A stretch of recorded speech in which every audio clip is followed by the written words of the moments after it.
Hello everyone, welcome to my channel. ముందుగా అందరికీ అయితే వినాయక చవితి శుభాకాంక్షలు. ఈరోజు మన బొజ్జ గణపయ్య ఇంట్లోకి వస్తున్నాడని అందరైతే ఇళ్ళల్లో హడావిడిగా స్వీట్స్తో, హాట్స్తో, ఫ్రూట్స్తో అందరూ రెడీగా ఉండుంటారు మన వినాయకుడిని తీసుకొచ్చుకోవడానికి.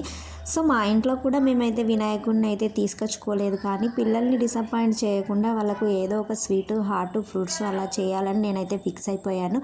సో దానికి తగ్గట్లుగా నేను ముందుగా ఒక కప్పు రైస్ తీసుకొని దాన్ని శుభ్రంగా కడుక్కొని ఒక కప్పుకు 3 కప్పుల వాటర్ పోసుకొని ఇలా మరిగించుకున్నాను. రైస్ చాలా మెత్తగా అవుతుంది, ప్లస్ వాటర్ కూడా మనకు బెల్లం అన్నం అంటే తర్వాత గట్టిగా అయిపోతుంది కదండి అయిన తర్వాత. సో మనం ఎక్కువ వాటర్ పోసుకోవాలి. ఒక కప్పు బియ్యంకి 3 కప్పుల వాటర్ పోసుకుంటే సరిగ్గా అవుతుంది. నెక్స్ట్ ఒక కప్పు బియ్యానికి 1 కప్పు బెల్లం అలా తీసుకోవాలి. సరి తీసుకుంటే స్వీట్ సరిగ్గా సరిపోతుంది.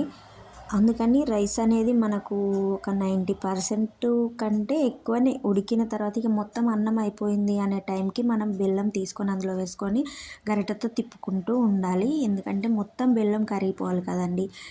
ఒకవేళ మనం బియ్యం ఉడకక ముందు బెల్లం వేసామనుకోండి, ఈ బెల్లం అనేది రైస్ని ఉడకకుండా చేసి పలుకుగా ఉంచుతుంది. సో అందుకనే రైస్ మొత్తం అయిన తర్వాతే మనం బెల్లం వేసుకోవాలి. బెల్లం మొత్తం కరిగిన తర్వాత మిల్క్ వేసుకోవాలి. మిల్క్ వేసుకొని తిప్పుకుంటూ ఉండాలి.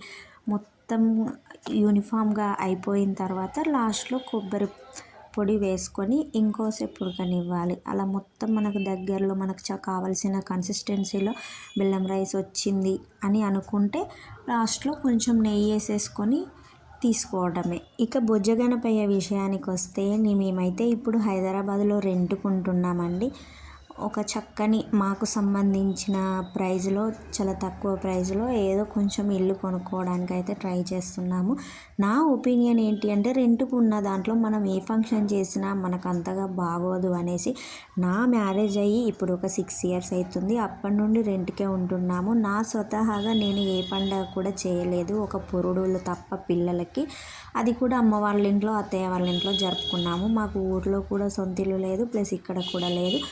సో నా ఒపీనియన్ ఏంటి అని అంటే, మన సొంత ఇల్లు ఉన్నప్పుడే మనకు సంబంధించిన పండగలు ఏవైనా జరుపుకోవాలనేసి నేను అనుకున్నాను. సో అందుకని నేను వినాయకుడిని తీసుకొచ్చుకోలేదు, వరలక్ష్మి వ్రతము చేసుకోలేదు, ఇంకా బోనాల పండుగ అవి ఏవి కూడా చేసుకోలేదు.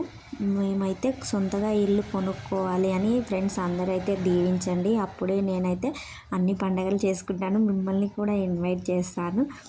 సో అలా రైస్ అయితే అయిపోయింది. ఈలోపు సర్వింగ్ బౌల్లో వేసేసుకొని అందరికీ ఇచ్చేసాను. మా పాప గబగబా వేడిగా ఉన్నప్పుడు తిన్నది. పాపకైతే నోరు కాలింది. తర్వాత వాళ్ళ డాడీ కూల్ చేసి తినిపించేశారు. బాబు కూడా తిన్నారు. నాకు ఒపీనియన్ ఏంటంటే, షుగర్ కన్నా బెల్లం చాలా హెల్దీ కాబట్టి ఏదైనా బెల్లంతో చేయడానికి రిఫర్ చేయాలి. ఈ వీడియో కనుక మీకు నచ్చినట్లయితే లైక్ చేయండి, షేర్ చేయండి, నా ఛానల్ని సబ్స్క్రైబ్